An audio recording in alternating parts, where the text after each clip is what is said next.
Hello, today I'm going to show you the basic stuff that I do to every image before I give it to a client. So here's an image I gave to a client, but it actually came from this. So I'm going to show you how to go from this to this in either Lightroom or Photoshop. They both really work the same, and I'll show you the settings you can change in either or. So let's start with the image in Photoshop. So here it is. I'm going to actually close it out first though and open it. And the reason I'm doing that is I want to open it in RAW mode. So I'm going to find the image. Here it is. Open it up, and this is the way it looked like in the camera. At the time I took the picture and I didn't really realize it was so underexposed, but because I recorded in RAW mode that I'm able to change it and it'll still look great. So first thing I'm going to do, which I do with all my pictures first, is change the exposure. So I'm going to bump this up to where I think it should be. Alright, now I don't want to go too high because then you just blow things out. That's when whites get so white that you can't see any details in them. So make sure you don't go too crazy with that. So I'm going to bring it back to around 2. I tend to overexpose my stuff a little bit, so like right there is where I would want it. Okay. Next thing I'm going to do is temperature. That's basically making things look more blue or warmer and orange. I tend to like things a little bit warmer than most, so somewhere in there looks just fine to me.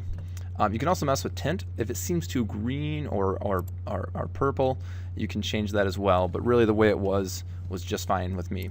Now you can do auto and see what it comes up with, but to me that's not even close. So you want to change it to custom and change it the way you would want it. Okay. Alright, that looks pretty good.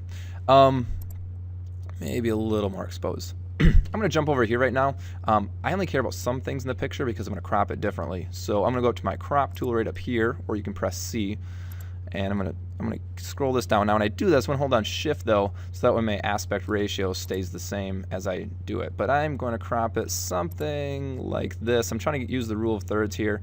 Focus point should be here, more empty room over here, and I can chop the head off just a little bit. That's okay to do. Just don't want to chop the chin. Okay.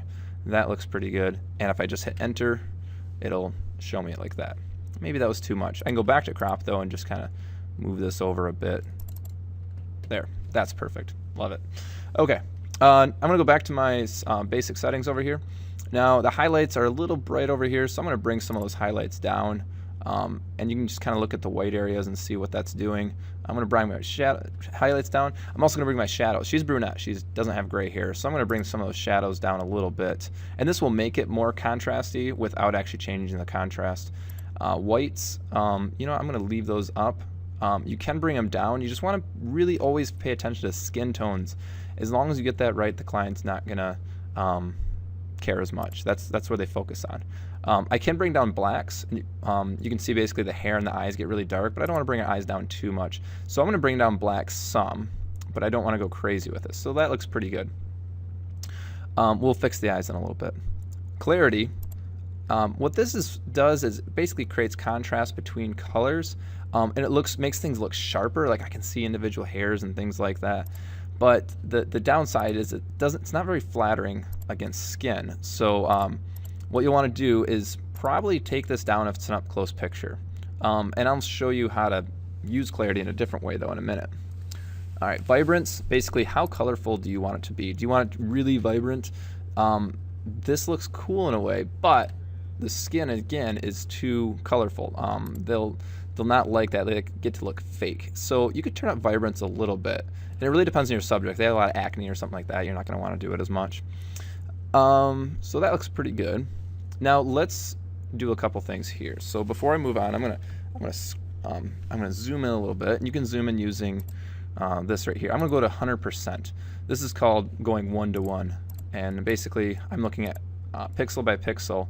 You can see individual pixels now if you're 100%.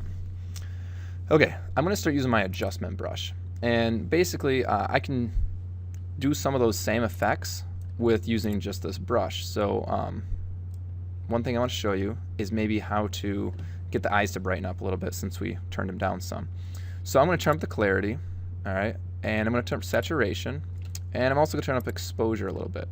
And I can just kind of color around the eyes here, alright, and it just makes them a little more punchy. Now you probably don't see a huge difference. If I turn up the exposure, you'll see it though.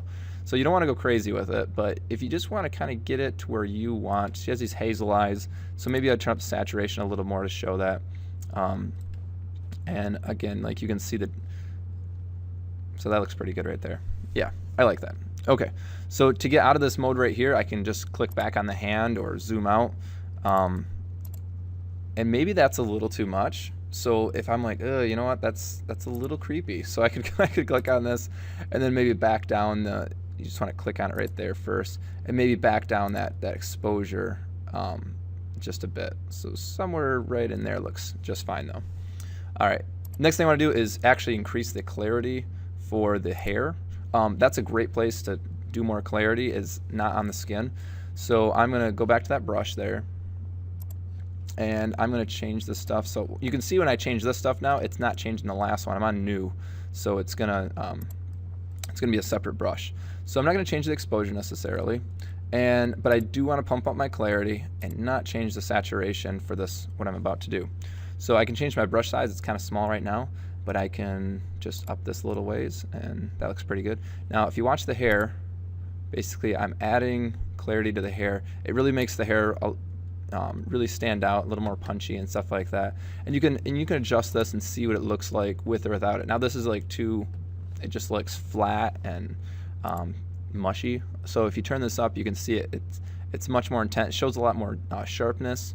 So somewhere like that looks good. You can also do it like in the arms and stuff like that, or other details in the background. But this really isn't the photo for it, so we're not going to mess with it any more than that. Okay, good. We're done with our brushes. So now I'm going to go back to the hand here so I can get back to my basic stuff. I'm good here. So the next thing I'm going to look at is sharpening. So if I go to 100%, I want to get nice and close so I can see it. And right now it's a pretty sharp picture, even though it was low exposure. So I'm going to turn up the sharpening a little bit more, but don't go crazy with it. When you start to see individual pores and things like that, or details you don't really want to see, then don't go any higher. So I'm going to go somewhere around 30. But now I'm also starting to see more grain.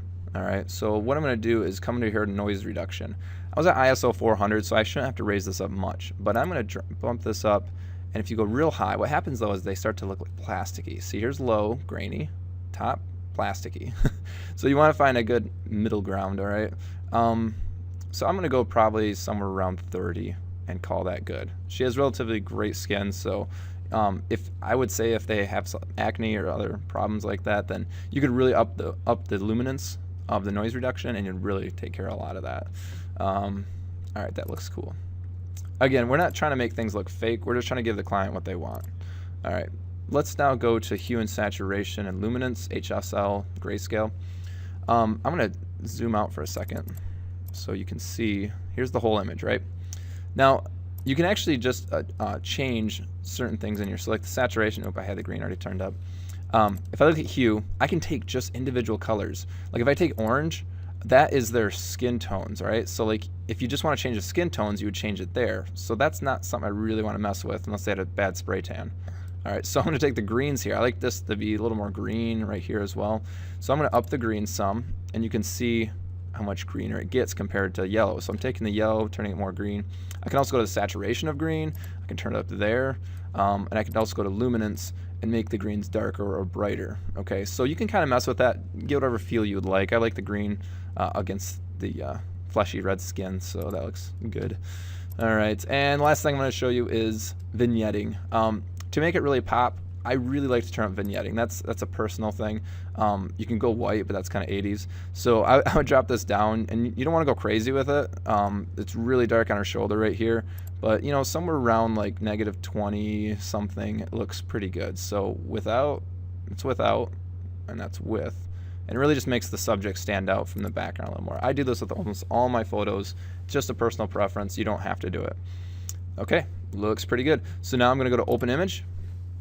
And now once it's in Photoshop, you could do this in Lightroom using the spot removal tool. And I could have done it just a second as well in raw mode that I was just in. But I'm going to do it right here instead. So here's the spot healing brush. And what I can do with that is I can go in here and just basically grab any hair that isn't there. Again, we're not trying to make it look fat or like trying to make someone look skinny and they're not. We're just trying to, you know, fix little things that they wouldn't want in the photo. So just kind of grab some of that stuff. That looks good. Basically, I'm going to take these hairs, though, the ones that are just really noticeable. You're not going to chase every hair. You'll go nuts, and it'll end up looking kind of fake and stuff like that. So just don't worry too much about it. Just try to get all the little hairs out. That looks good. I'm not even going to mess with these. I think they look just fine. Sometimes you see like little hairs show up, though, and you can just kind of go over it twice if you need to. Just be careful that it's not creating lines on their face, but that looks pretty good there. And if you notice like a little imperfection, I don't know if this is a mole or not, but you can kind of just take those little areas up too. You don't want to actually take, if you know it's a mole, don't remove it. That's part of them. I wouldn't suggest that. Okay. All right, so I can zoom out, and there's the final image.